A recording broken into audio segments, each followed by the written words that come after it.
حضرت ابی بن کعب رضی اللہ عنہ سے ارشاد فرمایا تو حضرت ابی بن کعب رضی اللہ عنہ نے جواب دیا کہ اللہ کی قسم، اللہ اور اللہ کا رسول ہی بہتر جانتا ہے۔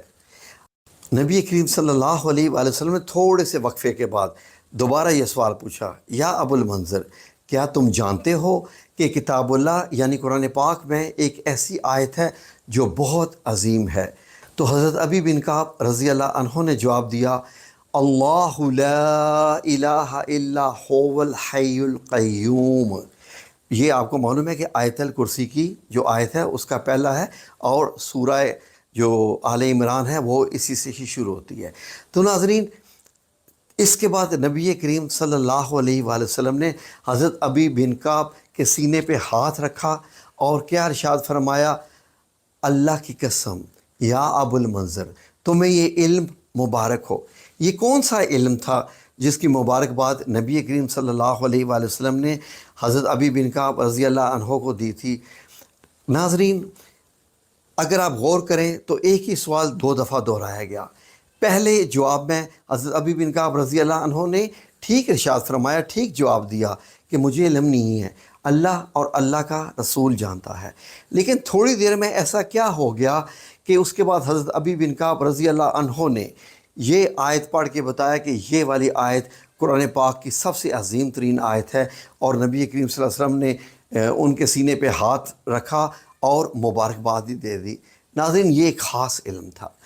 علم دو قسم کے ہیں، ایک ہوتا ہے علم کسبی اور ایک ہے علم لادنی۔ علم کسبی وہ ہوتا ہے جو انسان خود تگ و دو کر کے بہت یعنی کہ پڑھائی کر کے دنیا کا جو بنایا ہوا علم ہے وہ حاصل کرتا ہے، پڑھتا ہے، اس کو علم کسبی کہتے ہیں۔ جبکہ ایک علم وہ ہوتا ہے جو اللہ رب العزت کی طرف سے اپنے بندے پر عطا ہوتا ہے، خواہ وہ اگر پیغمبر ہو تو وہی نبوت اس قسم کی صورتوں میں ہوتا ہے، اور اگر کسی عام بندے پر ہو تو وہ ایک الہام کی صورت میں بھی ہوتا ہے۔ بعض دفعہ آپ لوگ کہتے ہیں کہ میرا دل کہہ رہا ہے کہ کچھ ہونے کو ہے، کیا ہونے کو ہے، کیا ہونے والا ہوتا ہے، اور اگر کہیں سے اچانک خبر آ جاتی ہے کہ یہ والا کام ہو گیا ہے، اس طریقے سے ہو گیا ہے، تو کتنی پریشانی بن جاتی ہے، اور بندہ کہتا ہے دیکھیں میں آپ لوگوں سے کہہ رہا تھا نا کہ کچھ ہونے والا ہے۔ یہ کس نے آ کے بتا دیا کہ کچھ ہونے والا ہے؟ کون سا ایسا علم تھا جس نے آ کے بتا دیا؟ تو ناظرین، یہ علم لادنی بڑی خاص ہے، خاص علم تھا۔ تو ناظرین، اس کو علم لادنی کہتے ہیں، جو کہ پارہ 15 سورہ الکہف کی آیت نمبر 15 میں بتایا گیا ہے۔ تو یہ ناظرین بڑا ہی خاص علم ہوتا ہے۔ یہ آج بھی اللہ رب العزت اپنے لوگوں کو عطا کرتا رہتا ہے، جن کو روحانیت کی منزلیں جنہوں نے طے کی ہوتی ہیں، جن پہ اللہ رب العزت کی طرف سے خاص کرم ہوتا ہے۔